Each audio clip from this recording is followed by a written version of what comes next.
गाँव करके लकड़ी का आसरा लेके किसी के और इधर चल इधर चल इधर चल ए सीधी खड़ी रहे। इधर चल देखते जा रहा इधर चल और दोनों नॉन मुस्लिम इधर हैं। चल चल के दिखा बोला तो और नाटक करके दिखा ये गाँव करते चल के दिखा तो बड़ी है। இரண்டு பெண்களுமே இந்து சமூகத்தை சேர்ந்தவங்க. முஸ்லீம் புர்ஹா போட்டுட்டு போனாக்க, ரெண்டாவது கால் நொண்டி நடந்தாக்க நிறையா பைசா கிடைக்கும்னு சொல்லிட்டு இந்த மாதிரி தவறான வழியில் இறங்கியிருக்கிறாங்க. இது தவறு. ஏன்னா அவர்களுடைய ஐடென்டிட்டி என்னான்னு காமிச்சிட்டு வந்து பிச்சை எடுக்கணும். இது மாதிரி முஸ்லீம்களுடைய இதில் பாருங்கள். ரெண்டாவது, இவர்கள் ஏதாவது தவறு செஞ்சுட்டு போனாக்க இஸ்லாமிய சமூகத்து மேலே தான் வந்து அந்த படிகள் விழும். இப்போ நாடோட நிலைமை அந்த மாதிரி இருக்குது. அதனால் ரொம்ப ரொம்ப கேர்ஃபுல்லாக இருக்கணும் இவங்கெல்லாம்.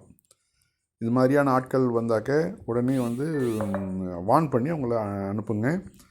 அடிக்க அதெல்லாம் அதெல்லாம் தவறு. அது மாதிரிலாம் பண்ணாமல் கண்ணியமாக அவர்களை அட்வைஸ் பண்ணி அவர்களை இப்போ போலீஸில் ஹேண்ட் ஓவர் பண்ணுங்க. அதான் நல்லது.